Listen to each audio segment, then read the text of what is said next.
யூடியூபர்ஸ்களே, நான் உங்கள் திலீப் அண்ட் இது நம்ம channel red and Dream11 app. இதை கேள்விப்படாதவங்களோ ஆர் விளையாடாதவங்களோ நம்மள யாருமே இருக்க மாட்டோம். அந்தளவு விளம்பரங்கள் ஸ்பான்சர்ஷிப்னு பெரிய லெவலில் இந்த Dream11 ஆப் வளர்ந்து நிற்கிது. பேசிக்காக இது ஒரு ஆன்லைன் சூதாட்டம் தான். நீங்கள் ஒரு என்ட்ரி ஃபீஸை கட்டுவீங்க, கரெக்டான டீம் ப்ரெடிக்ட் பண்ணீங்க அப்படின்னா உங்களுக்கு ஒரு செர்டைன் ப்ரைஸ் அமௌண்ட் விழுகும். ஸோ இதுதான் இதோட பேசிக் கான்செப்டே. ஆனால் Dream11 ஆப் பற்றி நீங்கள் நெட்டில் போய் தேடி பார்த்தீங்க அப்படின்னா, நான் Dream11 விளாண்டு 70,000 வந்து இழந்துட்டேன், Dream11 விளாண்டு 2 லட்சம் இழந்துட்டேன், 3 லட்சம் இழந்துட்டேன் அப்படின்னு எவ்வளவோ ஆர்டிகல்ஸ் வந்து நெட்டில் புரிஞ்சு கிடக்கு. ஏன் இப்போ கூட ரீசெண்டாக Dream11 விளாண்டு 6 லட்ச ரூபா இழந்த ஒருத்தரோட கேஸ் பயங்கர வைரலாகவே போச்சு. ஸோ அவங்க எல்லோரும் சொல்கிற ஒரு விஷயம் என்ன அப்படின்னா, Dream11 ஆப்பே ஒரு ஸ்கேம், அது ஒரு ஃபேக் ஆப், அதில் நீங்கள் வந்து ஜெயிக்கவே முடியாது அப்படிங்கிற விஷயத்த அவங்க எல்லாருமே சொல்கிறாங்க. அப்படி அவங்க சொல்கிற மாதிரி உண்மையிலே Dream11 ஆப் ஒரு ஸ்கேமா, அதுக்கு பின்னாடி என்ன தான் நடந்துக்கிட்டு இருக்குது, எந்தெந்த மாதிரியெல்லாம் இவங்க ஸ்கேம் பண்ணிக்கிட்டு இருக்காங்க அப்படிங்கிற எல்லா விஷயத்தையுமே நாம் தெளிவாக இந்த வீடியோவில் பார்க்க போகிறோம். வாங்க வீடியோக்குள்ளே போகலாம்.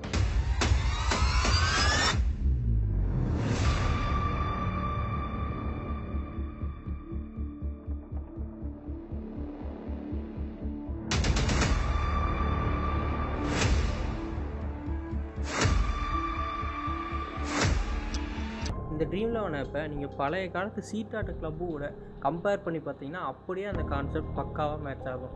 அதாவது உதாரணத்துக்கு ஒரு டேபிளில் 6 பேருக்கான இடம் இருக்குது, நீங்கள் 2 பேர் விளையாட போகிறீங்கன்னு வச்சுக்கோங்க. அந்த கிளப்புக்கு உங்களுக்கு ஆப்போசிட்டில் உட்காரக்கூடிய அந்த 4 பேருமே வந்து பார்த்திங்கன்னா அந்த கிளப்போட மெம்பர்ஸாக தான் இருப்பாங்க. அவங்கள யார் ஜெயித்தாலுமே அந்த பணம் அந்த கிளப்புக்கு எதாவது திரும்ப போகும். அதுலேருந்து ஒரு சின்ன கமிஷனை அந்த 4 பேருக்கு அவங்க பிரித்து கொடுத்துருவாங்க. ஸோ இங்கே என்ன நடக்குது அப்படின்னா, நீங்கள் 2 பேர் தான் இருக்கீங்க, அவங்க 4 பேர் அந்த கிளப் சைடில் இருக்காங்க. ஸோ அந்த கிளப்பு ஜெயித்து அந்த பணத்தை திரும்ப எடுத்துக்கிறதுக்கான ப்ராபபிலிட்டி தான் ரொம்பவே அதிகமாக இருக்குது. ஸோ இந்த ஒரு விஷயத்தை தான் Dream11 பண்ணிக்கிட்டு இருக்காங்க. ஆரம்பத்தில் Dream11 ரூல்ஸ் எல்லாமே பார்த்திங்கன்னா கொஞ்சம் கஷ்டமாக தான் இருந்தது. அதாவது இந்த பிளேயிங் 11 அனௌன்ஸ் பண்ணுறதுக்கு முன்னாடி நீங்கள் டீம் எடுத்து முடிச்சிடணும். அதே மாதிரி ஒரு ப்ரொஃபைலுக்கு மேக்ஸிமம் 11 டீம் மட்டும்தான் அலௌடாக இருந்தாங்க. ஆனால் அந்த ரூல்ஸ் எல்லாமே காலப்போக்கில் கொஞ்சம் ஈஸியாக சேஞ்ச் பண்ணிட்டு வந்துட்டுருக்காங்க. எப்படி அப்படின்னா, பிளேயிங் 11 அனௌன்ஸ் பண்ணதுக்கு அப்புறமா வந்து பார்த்தீங்கன்னா நீங்கள் உங்களோட 11ஸை வந்து செலக்ட் பண்ணிக்கலாம். ஒரு ½ அன் ஹவர் உங்களுக்கு டைம் கிடைக்கும். அது மட்டும் இல்லாமல் ஒரு ப்ரொஃபைலுக்கு 20 டீம் வரைக்கும் போட்டுக்கலான்னு எக்ஸ்டெண்ட் பண்ணியிருக்காங்க. அண்ட் பேக்கப்புங்கிற ஒரு ஆப்ஷனுமே கொண்டு வந்திருக்காங்க. அந்த ஆப்ஷன் என்ன அப்படின்னா, நீங்கள் ஒரு அன்அனௌன்ஸ்டு பிளேயர் யாராவது உங்களுடைய 11ஸில் எடுத்துட்டீங்க அப்படின்னா, நீங்கள் பேக்கப்பில் எடுத்து வச்ச பிளேயர் ஏதாவது பிளேயிங் 11க்கு வராரு அப்படின்னா இந்த பிளேயர் அவர் வந்து ரீப்ளேஸ் பண்ணிக்குவார்.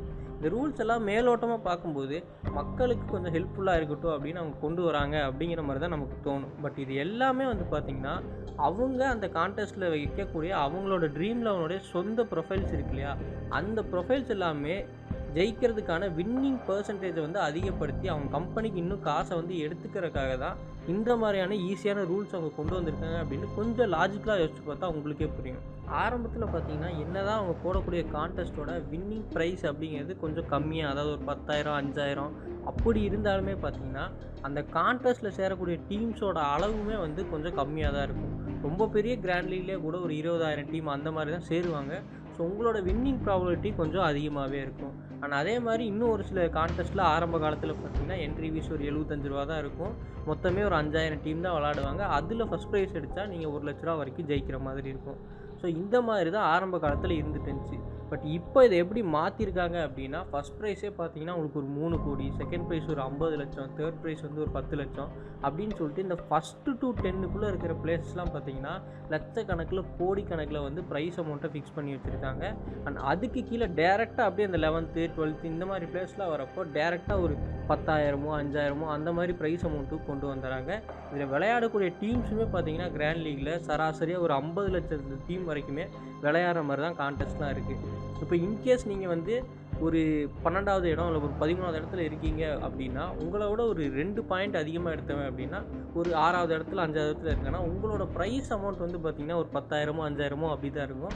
ஆனால் அந்த 2 பாயிண்ட் அதிகமாக இருந்தவனோட ப்ரைஸ் அமௌண்ட் ஒரு 5 லட்சம் 10 லட்சம் இருக்கும்போது இது உங்களை வந்து ஒரு மென்டலாக ஒரு ட்ரிகர் பண்ணும். அதாவது நம்ம இந்த கான்டெஸ்ட்டில் வந்து 2 பாயிண்டில் வந்து இந்த மாதிரி 10,000க்கு வந்துட்டோம், அடுத்த கான்டெஸ்ட் போடணும், அதுக்கு அடுத்த கான்டெஸ்ட் போடணும், எப்படியாவது இந்த ஃபஸ்ட் ப்ரைஸை இந்த வந்து அதிகமான ப்ரைஸ் அமௌண்ட் இருக்கிற இடத்த வந்து நம்ம அச்சீவ் பண்ணணும் அப்படின்னு உங்களை திரும்ப திரும்ப ட்ரிகர் பண்ணிக்கிட்டே இருக்கும். ஸோ இந்த டெக்னிக்காக தான் அந்த ஃபஸ்ட்டு டு 10க்குள்ளே இருக்கக்கூடிய ப்ரைஸ் அமௌண்ட்டை ரொம்பவே அதிகமாக வச்சுருக்காங்க.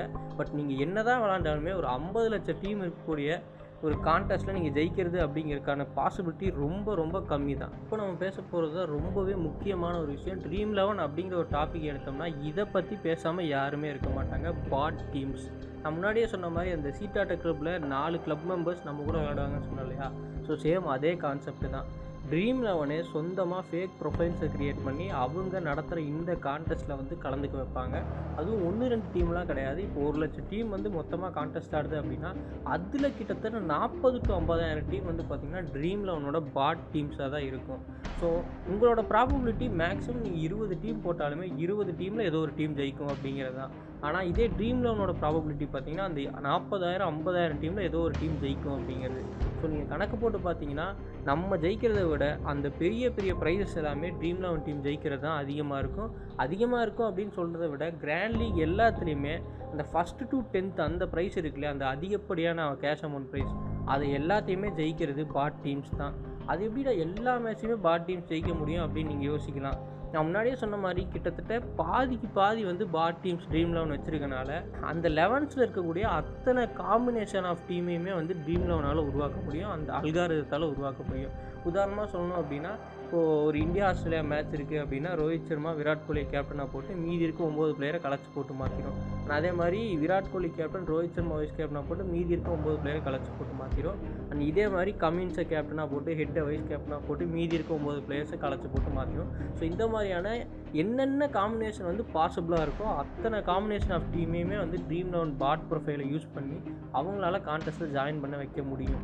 ஸோ அந்த ஃபஸ்ட்டு டு 10th ப்ரைஸ்க்குள்ளே நீங்கள் ஒரு வேளை அப்படி கரெக்டான டீமை சூஸ் பண்ணிங்கனாலுமே பார்த்தீங்கன்னா அந்த ப்ரைஸ் அமௌண்ட்டை அந்த பாட் டீம் கூட நீங்கள் கிளாஷ் பண்ணி ஷேர் பண்ணிக்கிற மாதிரி தான் இருக்குமே தவிர இந்த 1 to 10 இருக்கக்கூடிய ஹையஸ்ட் ப்ரைஸ் அமௌண்ட்டை வந்து நீங்கள் தனியாக ஜெயிக்கவே முடியாதுங்கிறது தான் உண்மை. இப்போ நான் சொன்னதை இன்னொரு சின்ன லாஜிக் வச்சு கூட உங்களால் இதை வந்து கண்டுபிடிக்க முடியும். எப்படி அப்படின்னா, நீங்கள் ஒரு கான்டெஸ்ட் போட போகிறீங்க அப்படின்னா அந்த கான்டெஸ்ட் போடுறதுக்கு முன்னாடி இந்த செலக்டட் பர்சன்டேஜ்னு காட்டுவாங்க. இந்த பிளேயர் வந்து இத்தனை பர்சன்டேஜான மக்கள் வந்து செலக்ட் பண்ணியிருக்காங்க அப்படின்னு அந்த சைடில் வந்து காட்டும்.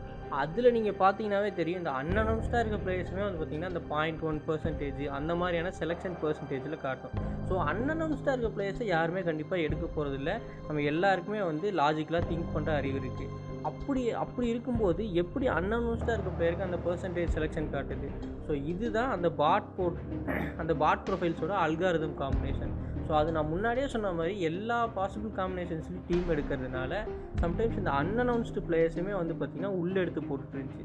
ஸோ இந்த இஷ்யூவை ரிசால்வ் பண்ணி தான் வந்து பார்த்திங்கன்னா இந்த லைனப் வந்ததுக்கு அப்புறமா டீம் எடுக்கிற ஒரு டெக்னிக்கை வந்து ட்ரீம் 11 கொண்டு வந்தாங்க. ஸோ அப்படி லைனப் வந்ததுக்கப்புறமா டீம் எடுத்ததுனாலே இந்த பாட் டீம்ஸை தான் அன்அனௌன்ஸ்டு பிளேயர்ஸை எடுக்காமல் கரெக்டான லைனப் எடுக்கிறதுக்கு யூஸ்ஃபுல்லாக இருக்கும் அப்படிங்கிறதுக்காக இந்த ரூலே வந்து அவங்க கொண்டு வந்தாங்க. அண்ட் ட்ரீம் 11 சார்ந்து நடக்கக்கூடிய இன்னொரு மிகப்பெரிய ஸ்கேம் என்ன அப்படின்னு பார்த்தீங்கன்னா, இந்த ட்ரீம் டீம் வந்து அனலைஸ் பண்ணுறது. அதாவது இந்த ட்ரீம் டீமை வந்து நான் உங்களுக்கு சொல்லித்தரேன், நீங்கள் எனக்கு இவ்வளோ அமௌண்ட் வந்து கட்டுங்க அப்படின்னு சொல்லிட்டு டெலகிராமில், இன்ஸ்டாகிராமில், யூடியூப்லன்னு எக்கச்சக்கமான ஆள்கள் வந்து சுற்றிக்கிட்டு இருக்காங்க. பேசிக்காக இவங்களுமே மோஸ்ட்டாக பார்த்தீங்கன்னா இந்த ட்ரீம் 11 சேர்ந்தவங்கள தான் இருப்பாங்க. ஏன்னா அவங்க வச்சுருக்க அல்காரிதமில் எல்லா பாசிபிலிட்டிக்கும் டீம்ஸ் வரதுனால அதில் ப்ரைஸ் அடிக்கக்கூடிய டீம் இருக்கிற சான்சஸ் ரொம்பவே அதிகமாக இருக்குது. ஸோ அந்த டீம்ஸை ஒரு ப்ரீமியம் சார்ஜுக்கு வந்து பார்த்திங்கன்னா அவங்க மற்ற சோஷியல் மீடியா பிளாட்ஃபார்மில் விற்று அதுலேயுமே அமௌண்ட் பார்த்துட்ருக்காங்க. இந்த எல்லா விஷயமே கிராண்ட் லீகில் மட்டும் நடக்கிறதில்ல, இந்த ஃபேஸ் டு ஃபேஸ் லீகெலாம் இருக்கும். அதாவது சின்ன சின்ன லீக், ஒரு 1-on-1 ஆப்போனண்ட்டு, அப்படி இல்லைனா ஒரு 4 பேர் மட்டும் பார்ட்டிசிபேட் பண்ணி அதில் ஒரு ஆள் ஜெயிக்கிறது, இந்த மாதிரியான லீக்ஸ்லேயுமே பார்த்தீங்கன்னா மோஸ்ட்டாக உங்கள் கூட வந்து இந்த ட்ரீம் 11 அந்த பாட் ப்ரொஃபைல்ஸ் தான் வந்து விளையாட தான் செய்யும். அதாவது இப்போது நீங்கள் ஒரு ஆள் இருக்கீங்க, இந்த பாட் ப்ரொஃபைல் ஒரு டீம் இருக்குது அப்படின்னா இந்த 1-on-1 மேட்ச்சில் கலந்துக்கிறீங்கன்னு வச்சுக்குவோம்.